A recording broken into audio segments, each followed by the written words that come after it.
Now we're going to start talking about musculoskeletal deformities, starting from scoliosis. Okay? So scoliosis is lateral deviation of the spine to one side. And there is a lot of talk in textbooks and in articles, research articles, about how to classify scoliosis. Too many people talk about classifying scoliosis based on the age. Others talk about the shape. Others talk about classification of scoliosis based on the magnitude. Others talk about scoliosis based on the presence of rotation in the vertebra itself. So from my point of view, I'm going to be going over all of this information in order for us to be familiar with all kinds of names that we might encounter while being in the school system. First and foremost is based on the age group, because some of us will be working in pediatrics, and some of us will be working with adult. And when we go to the school system, we actually dealing with students, toddlers to adulthood or before puberty age. So number one classification is classifying scoliosis based on the age group.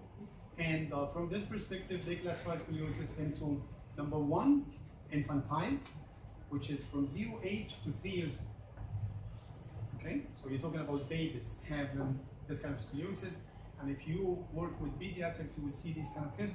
Child with cerebral palsy in the first month of age will start coming to your facility, and if you look at the spine, you will see a scoliotic curve prominent, very, very obvious scoliotic curve. Okay, we're talking about the few months of age. We're not talking about the 3 years of age.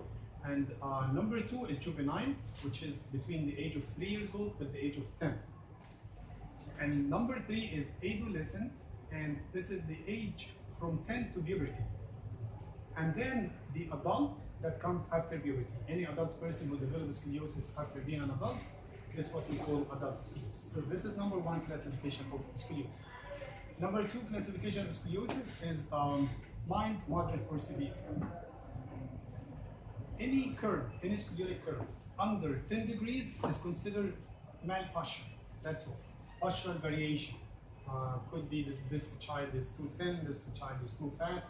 You know what I mean? The way he sits is not the right way, this kind of thing. But there is no fixed deformity, not even a non-structural deformity is going there, as long as the degree of curve is less than 10.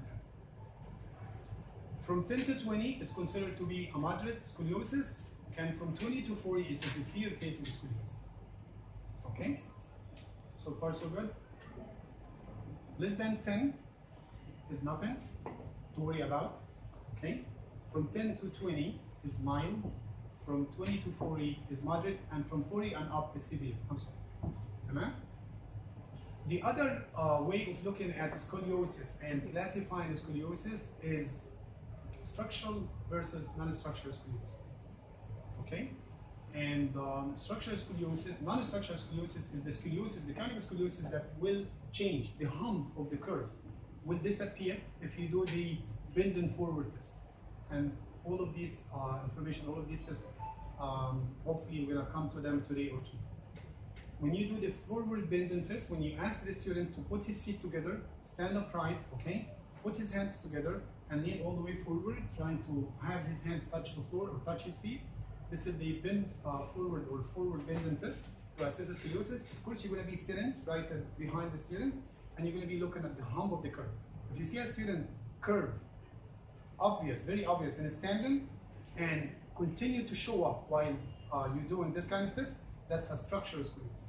But if this kind of curve disappears, this is a non-structural scoliosis. Okay?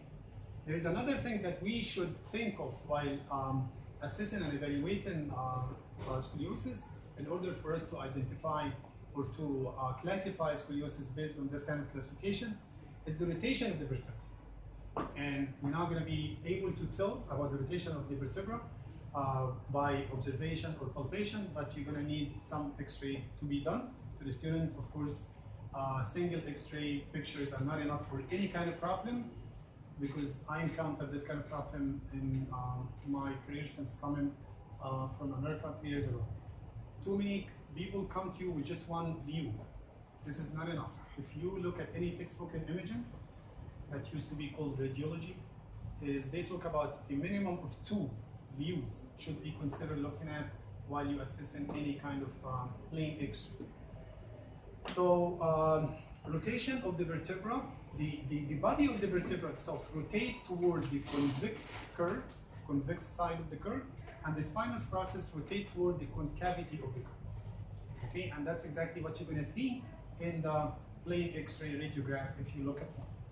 So what kind of X-ray picture you're going to be considered looking at if you look at scoliosis?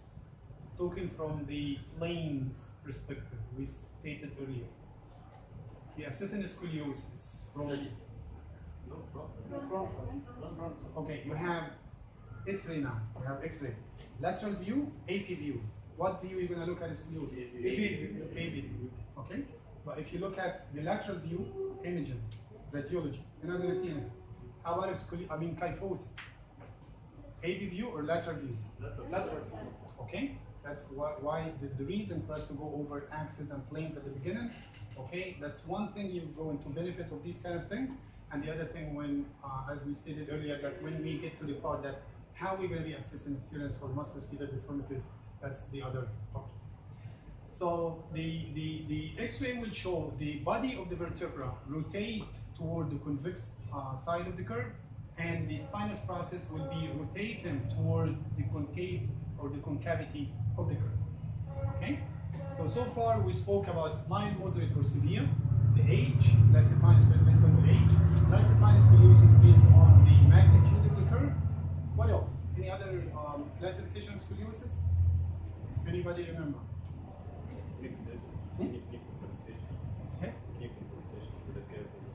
We're trying to classify scoliosis, as we stated, mild, moderate, or severe, or based on the age group, or based on the magnitude of the curve. Any other thing? Very basic thing that we use in daily basis. Scoliosis. How would we classify scoliosis? You look at the scoliosis and say that's the C shape or S shape, but convex to the right or convex to the left. Okay? So that's another one, based on the shape of the scoliosis itself. So this is how to classify scoliosis based on its shape. Okay? So it's either convex to the right or convex to the left. We're not going to say concave to the right or concave to the left, but it's either convex to the right or convex to the left. So another way of looking at the scoliosis, if you trying to call a scoliosis and it has more than one level, it affects the thoracic region and the lumbar region. And of course, calling a scoliosis based on where it is another way of classifying scoliosis. Let us say thoracic scoliosis or lumbar scoliosis. But how about if you have scoliosis that is in more than one level? You call it thoracolumbar, right? Thoracolumbar scoliosis. But very, very important two things about the curve that takes more than one level is the apical vertebra of the curve, which is the vertebra with the most rotation. Okay? The vertebra with the most rotation, when you see the X-ray and assess the rotation of the body of the vertebra, the one vertebra that with the most rotation, you call it the apex of the curve. And this is important for us in order for us to start intervening. This is exactly where you put the wedge, okay, under the apex of the vertebra of the curve, in order for you to start doing your restriction or myofascial release or whatever you do. Now, we're going to get to talking about how to measure scoliosis. And as we stated earlier, assessing scoliosis using the forward bending test. That's one thing. The other thing is using a scoliometer. Scoliometer is a very good tool to use in assessing the degree of scoliosis, but does it exist in here? Scoliometer? No? Does not exist in here, right? Scoliometer. Okay. Scoliometer is a very small device. It looks like a protractor. Okay, you put it at the top, at the hump of the curve. If you see an apex, the apex of the curve, this is exactly where you put it. If you don't see the area, if the curve is just one level, you put it at the hump of the curve, the most prominent part of the curve. While the student is leaning forward in front of you, you put the scoliometer right there at the spinous process of the top part, the apex part, the apical part of the curve itself, and you measure the degree. It gives you the degree, exactly like the protractor. but it has its own monitor that gives you the reading. We do not have it in here, so we're going to move on to the other thing, which is the cup angle method. We spoke about it before, and if you guys get to bring any x-rays with you tomorrow, we'll be able to measure it ourselves in. So how to measure the cup angle? Anybody remember from last time? How to measure the cup angle? How to measure the cup angle. You have a scoliotic curve, you bring the image, the x-ray image in front of you, okay? Of course, the AV view, and then you bring a ruler and a pen. You got a line, you draw a line at the top border of the top vertebra of the curve with the most inclination to the concavity of the curve. Stay focused. So far, so good? Okay, we're gonna go over it again. You look at the C-shaped curve. If you have a C-shaped curve or S-shaped curve, at the end you have two C-shaped curves. Okay, so we're gonna consider looking at a C-shaped curve, 1 or 2. With this kind of C-shaped curve, you have a vertebra at the top with the most inclination toward the concavity of the curve, and another vertebra at the bottom with the bottom border of the vertebra is the most inclined to the concavity, because you're gonna have difficulty identifying what vertebra is the most inclined to the concavity of the curve at the top and the bottom. That's the only problem you guys are gonna face in using this kind of method. If you train yourself and practice this a couple of times, everything will be fine. Even if you print it out on your printer from the computer when you go home, if you print a sum, bring them to tomorrow, inshallah, we'll be able to do these kind of things. So you look at the top border of the top vertebra of the curve where the top border is the most inclined to the concavity of the curve, and you look at the bottom vertebra of the curve with its bottom border most inclined to the concavity of the curve. So the top vertebra, it's the top border, you draw a line. And the bottom vertebra of the curve, it's the bottom border, you draw a line. So far, so good? With these two lines, this is not the end. You draw a perpendicular line on this one, you're gonna see the angle there, and you draw another perpendicular line with this one, okay, perpendicular. This means a 90-degree angle. Where these two lines meet, this is the angle of scoliosis. Clear? Or shall we go over it again? You have a C-shaped curve. Either 1 in C scoliosis or 2 in S scoliosis. The top vertebra of the curve, the bottom vertebra of the curve. The top border of the top vertebra of the curve, you draw a line. The bottom border of the bottom vertebra of the curve, you draw a line. Okay? This line here, you draw another perpendicular line on it, and the other line, you draw another perpendicular line on it. Where these two lines meet, this is the angle. Measure this angle, this is the angle. Okay? Easy now? Okay, if you bring some pictures tomorrow, either real image or print out some from the internet, we'll be able to do it ourselves. Of course, if you do this, bring a pen and a ruler with you, inshallah. Okay, so from my point of view, we spoke about scoliosis and how to assess scoliosis. Okay?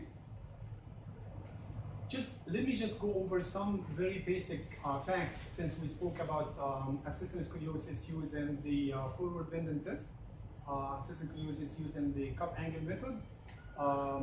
Another thing is the X-ray that you ask the student to do.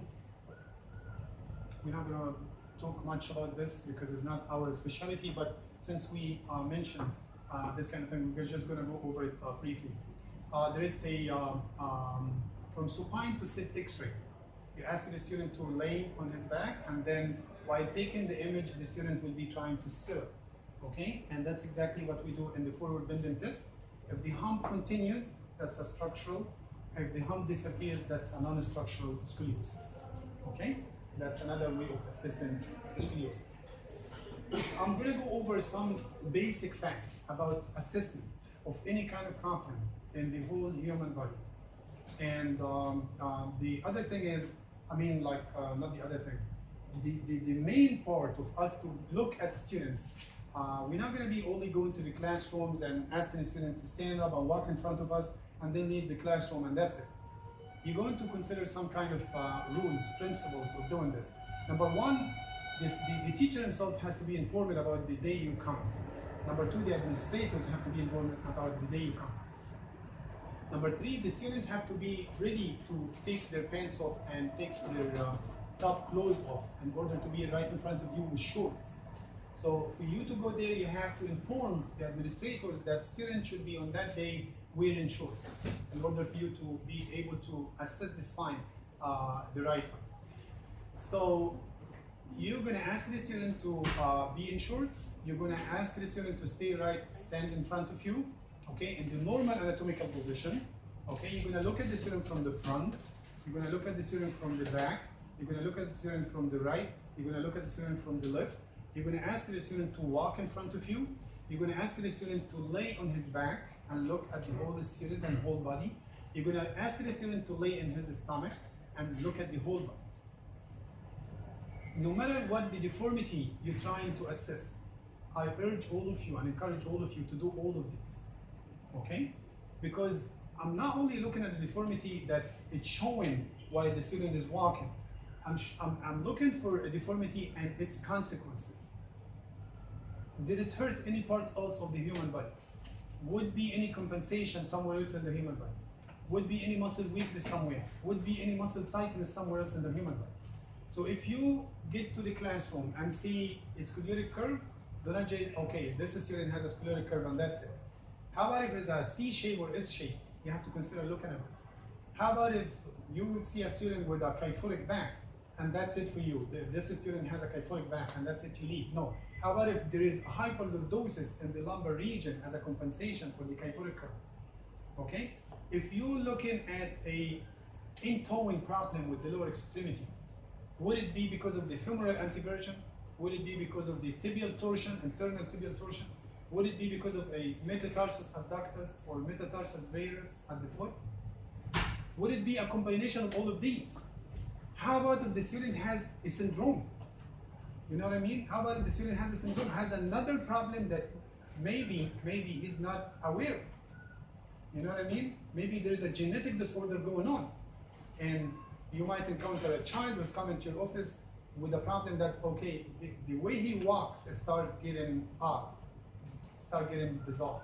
I mean, the parent will come to your office and say, he used to walk very well and very perfectly, and all of a sudden, I'm not happy with the way my son walks. Okay? So, would it be like too many people would say, maybe he fell, maybe he broke his, broke a bone, maybe he twisted his ankle, maybe he did this, maybe he did that. But how about if you're dealing with a genetic disorder that starts showing up? This child might be having a myopathy and living with it.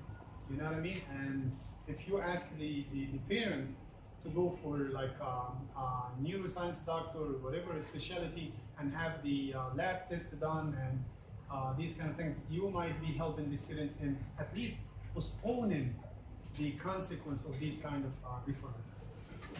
So we spoke about assessing the students in standing, in sitting, in supine, and in prone. We spoke about looking at the student from the front, from the back, from the right, and from the left. Of course, when you look at the student from any side, you have to consider the plane that you're assessing the movement at. The plane you might encounter the deformity at. And if there any other deformity that happened in consequence to this kind of problem, to this kind of deformity. Deformity with the foot can make a problem with the knee, deformity of the knee can cause a problem with the foot, and vice versa, same as the hip can make the knee itself deformed or make the foot itself deformed. So don't just look at one part of the problem and leave the other. So looking at the student, you have to ask yourself a question. After you assess the student, is there a deformity? There is no deformity, that's it, you have nothing to worry about. Is there a deformity? Yes. What is the deformity the student has? What kind of deformity the student has? Is it scoliosis, kyphosis, talibus bow legs, knock knees, whatever? So that's the second question.